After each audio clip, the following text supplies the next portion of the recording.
Aloha everybody, it is I, the Great Clement, and ladies and gentlemen, we are now at the final Advance game in the Sonic Advance series. We are playing Sonic Advance 3, and if you've seen my Sonic Advance 1 or 2 LPs, you may know that I said this was legitimately the only Advance game I actually disliked playing.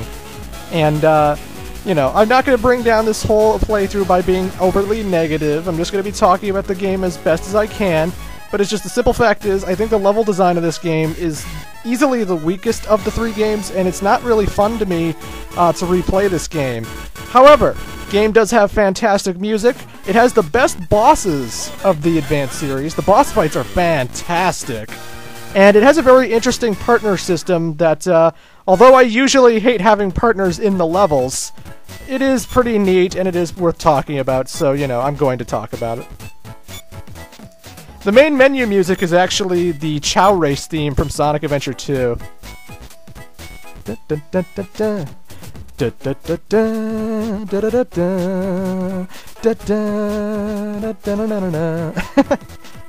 I'm sorry, I love that song. It was so fun going through Chow Races in Sonic Adventure 2 to that song. Anywho, this is a co-op game if you do have a cable link, because the whole game... You have... Oh, by the way, everyone's locked when the game starts up. Again! Except for Tails, because the thing about Sonic Advance 3 is it has a partner system now. So you pick your player character, and now you have to have a partner in the levels. You have to bring someone to team up with. Meaning, if you don't like it when Tails takes a hit for the boss, and then you run into the boss and get hurt, tough shit, because you have to have a partner in Sonic Advance 3. This one kinda has a storyline too. Sonic Advance 3 actually has a storyline, whereas Sonic Advance 1 and 2 were just simple, you know, Eggman's turning animals into robots, stop him. Basically, Eggman has actually invented this device that shatters the planet into different pieces. Like, he actually shatters the planet into different pieces, and every zone in this game is basically a different part of the planet. And you have to get the Chaos Emeralds because those somehow fix the planet. I don't know how, but they do. And yeah. It wasn't said in the introduction there, but it is said in the instruction manual that he shatters the planet. Anywho, folks, here's the first change from Sonic Advance 3, the hub worlds. In order to get to every level in the game, there are actually hub worlds for each zone. So now you actually have to find your levels and navigate this hub world before you can actually play them. A lot of people, myself included, would say that it kind of just gets in... It just kind of interrupts the flow of the game, but, you know. They have a new partner system in Sonic Advance 3, and this is one side effect of it. You can use Tails to jump super high. Basically, you hold the R button, and your character goes into your arms like a ball. And whether you're standing and using the tag action, or jumping and using the tag action, he'll do different things. Standing with Tails allows you to fly super high, because he shoots you high, and it's like some kind of awesome double jump or something. But if you jump and push the tag action with Tails, then Tails will fly and carry your character wherever you want until he gets tired out and whatnot. So that's pretty interesting. There's a partner system, and depending on what partner you have different moves, different side effects, and I'm going to be going into all that as much as I can. I'm trying to play as many of the teams as I can, just to show off the whole entirety of Sonic Advance 3. So, you know, one of the characters comes very late in the game, like just before the final zone in the game, so I'm going to show all the best things with that character as much as I can, but yeah. Anywho, this is the first zone in the game, Route 99. I actually enjoy the theme song of Route 99. It's one of my favorite opening themes of any Sonic game ever. Super catchy. I like that it's not a green field kind of level. It's more akin to City Escape from Sonic Adventure 2, what with the whole city location. And, you know, it's an alright level, but again, one of the things I don't like about Sonic Advance 3, aside from the Chaos Emerald system, but I'll get to that later, is just the level design. The level design, in my opinion, is not very fun. If you go all the way to the right of this wall here, and you didn't see that block up there because it goes off screen, like if you just happen to run to that wall and you're sitting there wondering, like, what do I do? What do I do? That block will come down and it will crush you. There are a lot of instances with crushing blocks in this game, and you will not believe... This is the one Sonic game where crushing is going to be your big focus of death. You know how Sonic Advance 2 was bottomless pits? Well, Sonic Advance 3 is also bottomless pits near the end of the game, but more importantly, it's crushing blocks. And I hate crushing blocks because they're always off-screen, you never see them coming, and every time they crush you, it's so freaking annoying. I just don't like how the hit detection is on Sonic Advance 3. It just feels like if you're even just a smidgen close to a block as it's coming down, it crushes you, even though you were clearly to the left of it, and you really shouldn't have been crushed. As you see me going through the level, you'll notice I'm collecting Chow, and in order to get all the Chaos Emeralds in this game, you have to find all 10 Chow in every level. Or in every zone, I should say, not at every level, but yeah, that means you have to specifically look for all these things and collect them, and then eventually you get a special key that lets you go to the special stage. Huzzah! Now, it is better than Sonic Advance 2 system in the sense that it actually saves your progress. Like, if you capture a Chow, you keep that Chow forever. You never have to pick it up ever again. It's not like Sonic Advance 2, where you had to get all 7 special rings in one go, you know? You find a Chow, it's yours forever, you keep it.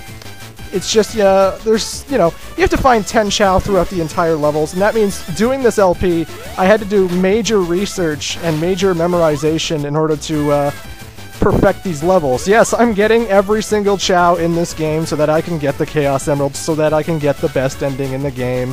So yes, if you want a detailed Chow guide, this is one you might want to watch, because I get them all. The one thing I don't like about Route 99, the first zone in the game, it introduces the teeter-totter platforms that are in Hilltop Zone and Starlight Zone and such. And,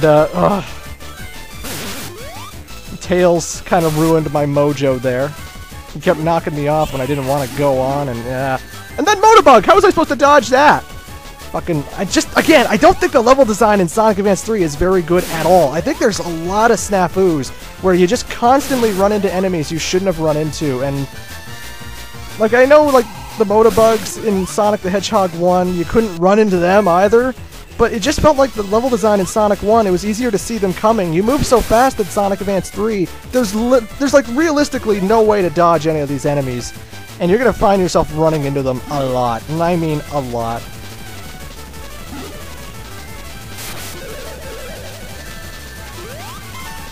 But yeah, I'm collecting all the Chow. The good news about Chow, though, there is a little bit of a checklist in the Chao Garden of this game. It's not like a proper Chao Garden like Sonic Adventure 1 or 2, but there's a Chao Garden where you can go into the menu thing and it'll tell you where every Chow is and which ones you've collected, so I do enjoy that. If you're wondering what Chow you're missing and where to look for one, at least the game has a little checkpoint list that's like, hey, you're missing one from Act 2, go back to Act 2 and find it there. So at least it has that.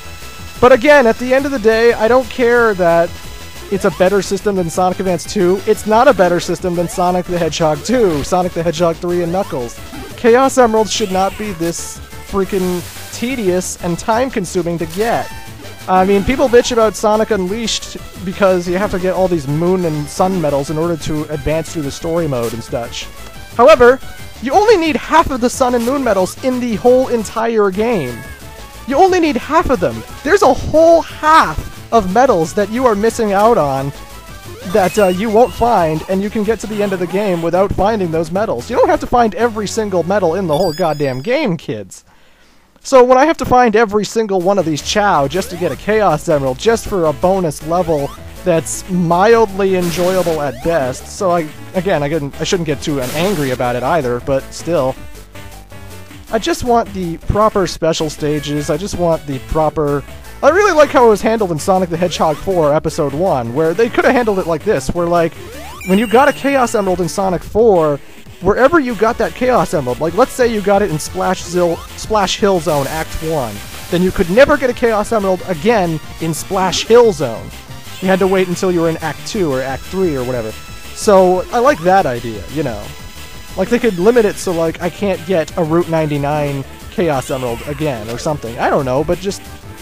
It could have been so much better, and I hate having to collect these Chow, because it just meant that I had to memorize so much for this LP, and you're seeing a lot of edits, you know, I screwed up every level like 20 times, and that means I'm missing out on some of the more cheaply annoying fucking deaths that I had to cut out, because, you know, I want to show this game at a full speed. I want to show it going good, but every time I get crushed by a block, or there's a bottomless pit that I just couldn't avoid, you know? I don't like the level design, and it's pretty bad. Oh, look at that! I hit a fucking pole, and it bounced me into an enemy. Why is an enemy there? I'm sorry, I think the level design is shit. This is the first zone in the game. I could have been crushed right there!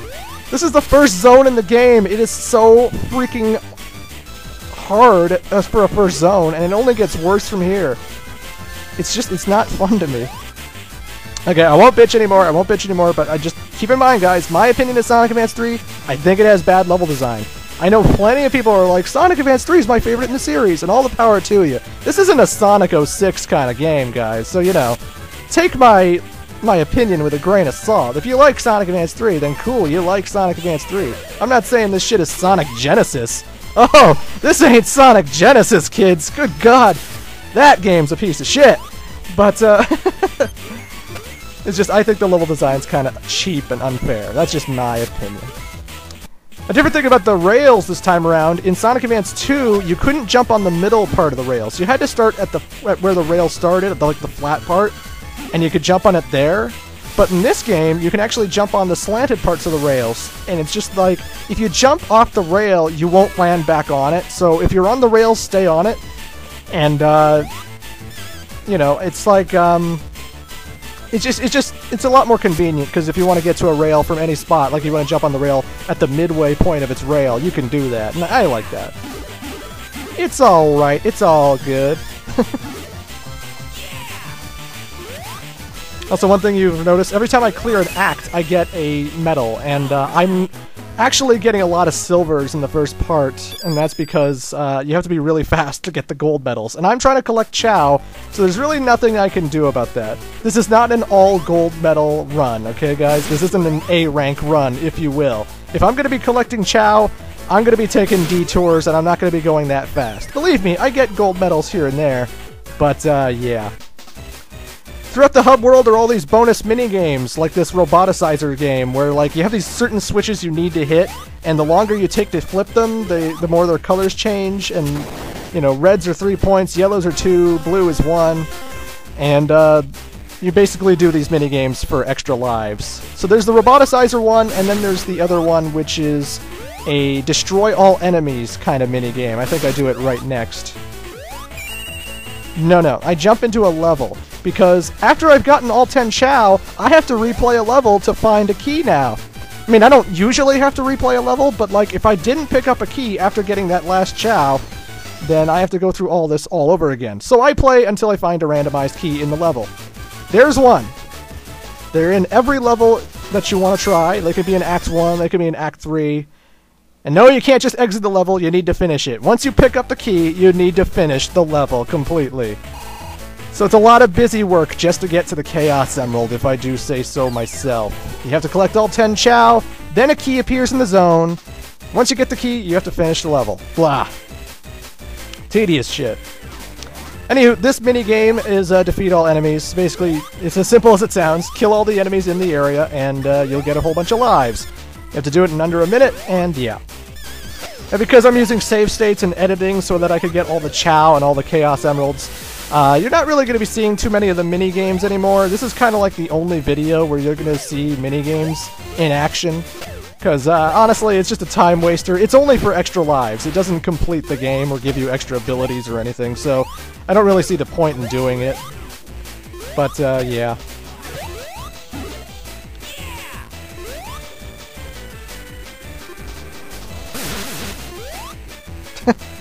Fucking ball. So that's how that works. You get all the enemies, and again, you get more extra lives. When you turn off your game and restart it, your lives reset to 3. So you're probably going to be visiting those mini-games over and over again if you have a save file.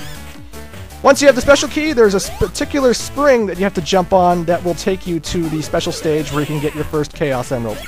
And this is the special spring.